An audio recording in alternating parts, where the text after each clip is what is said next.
Have you ever wondered how the greatest drummers in the world manage to play the most complicated and incredible things so effortlessly? Meanwhile, your hands are getting jumbled up trying to play a few simple grooves and fills. Well, there are 5 common exercises that most drummers are doing totally wrong, and in this video, I'm going to show you what those exercises are, exactly how you're doing them wrong, and I'll give you the right way to do them so you can level up your drumming just by making a few simple changes. Do you ever feel like your timing is never right, even though you're following all the rules? There's an exercise you might be doing, and you should be doing it, but I was doing this all wrong for a long time, and it was a while before I figured out what was off. Once I did, there was an immediate difference in how confidently I could hold down a groove and know I wasn't rushing or dragging. Can you spot the mistake?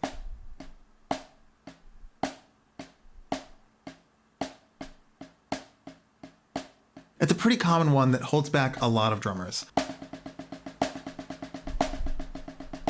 What if one of the most fundamental rules of drumming could actually be holding your timing back? You're playing a groove with a metronome and you're not wavering from the click, but something still sounds off. We're usually taught, even indirectly, to think of our drumming as being like a heartbeat, and the pulse of our drumming keeps the music going.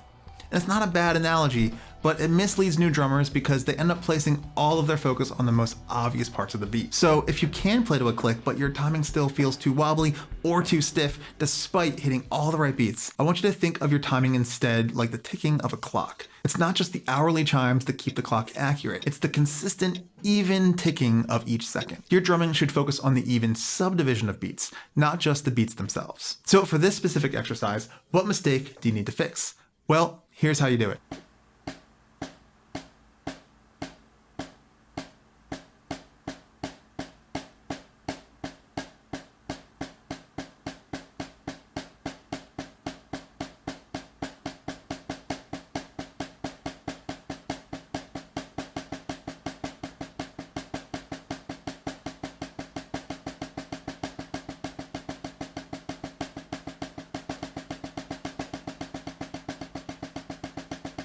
You should stop accenting the quarter notes. It's a decent enough place to start, but if you don't get rid of them after you've gotten a decent handle on things, you're gonna get stuck.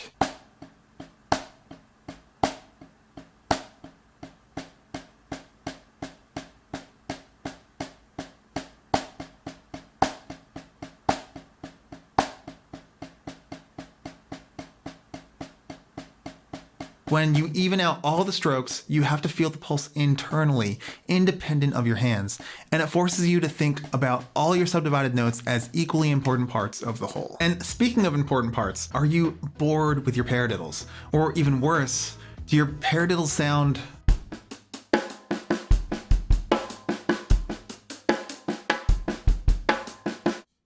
boring? Well, there's something you can do to actually make them fun again and sound way more interesting to boot. There are actually 2 common mistakes we'll talk about here.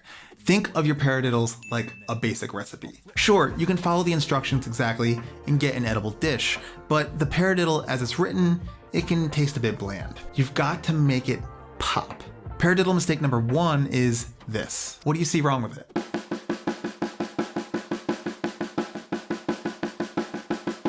Nothing stands out. I'd barely be able to tell this is a paradiddle if I close my eyes, so check this out.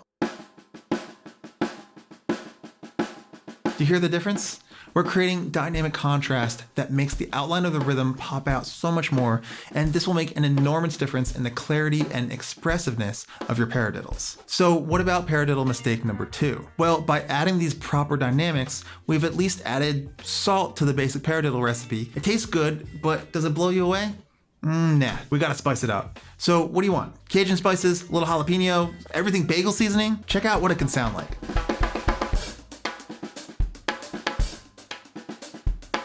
And all I'm doing here is changing where the accent is played. The outline, the basic recipe of the paradiddle, right, left, left, left, is still there. And it forms the foundation of the melody. But where you place the accent, what spices you use, is up to you. But are those paradiddles falling apart when you speed them up? If so, you might be making mistake number 3. Now, this is something I've been guilty of myself. I may have even done it in an occasional demonstration for you here, but if so, I've been misleading you and I apologize. Let's switch it up to paradiddle diddles and go over the typical process you might use to practice your rudiments. We literally have to go back to the 1800s for this one. and it's a technique called open, closed, open.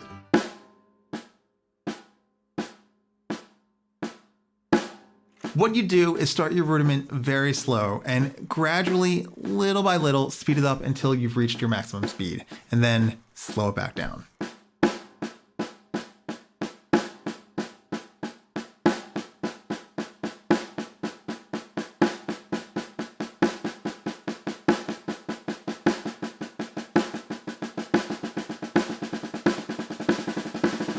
It's very common advice to practice all your rudiments this way, and I'm here to tell you to stop it.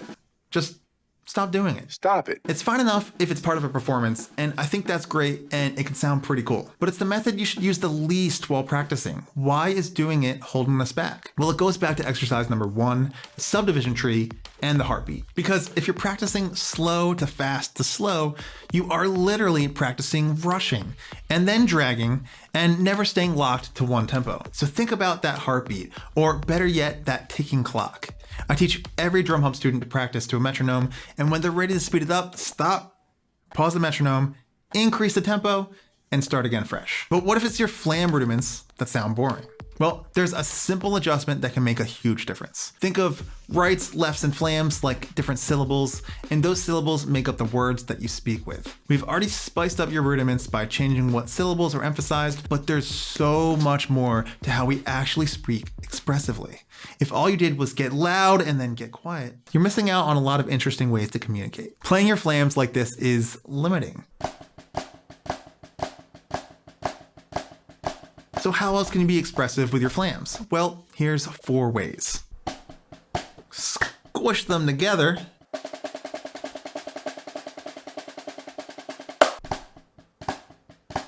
Pull them apart. Mix up the dynamics. Or just flip those flams.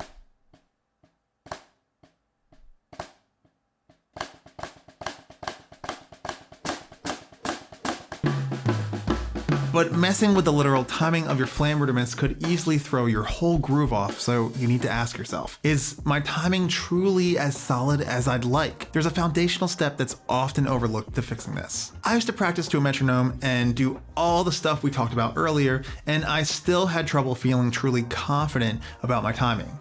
It was like there was this tiny little thing I could hear that was off, and I couldn't figure out what to do about it. And this is something that, once I figured it out, it made such a huge and immediate difference that I was completely blown away. It's what I teach to all my students in the Drum Hub program, and I'm gonna show you what it is, why it's so important, and how you can use it to get your groove and timing 10 times better. So pick a beat to practice, something simple for now. You'll see why that's important later, and here's what to do first. Count quarter notes out loud while you play. 1, 2, 3, 4. It's not easy at first, and you might need to break everything down into chunks to get this part. We're not even done because there are more steps to this, but doing this out loud is so important because your voice is connected to a different part of your brain than just thinking about the count. It's like having a 5th limb you need to line up with your arms and legs, except this extra limb has a more direct connection to the language processing centers of your brain, and music is a language, right? And if counting quarter notes is the heartbeat, then the next step is to count like the clock. 1E and a 2E and a 3. So keep that groove going and count the subdivision, 16th notes for instance, and get it all flowing. I promise it's going to make such a huge difference that you'll wish you were practicing this way 20 years ago. Now, this is all going to make a big difference in your drumming, but you still need to avoid these critical mistakes in your technique or it will all be for nothing. So watch this video now and I'll show you what the mistakes are and how you can avoid them.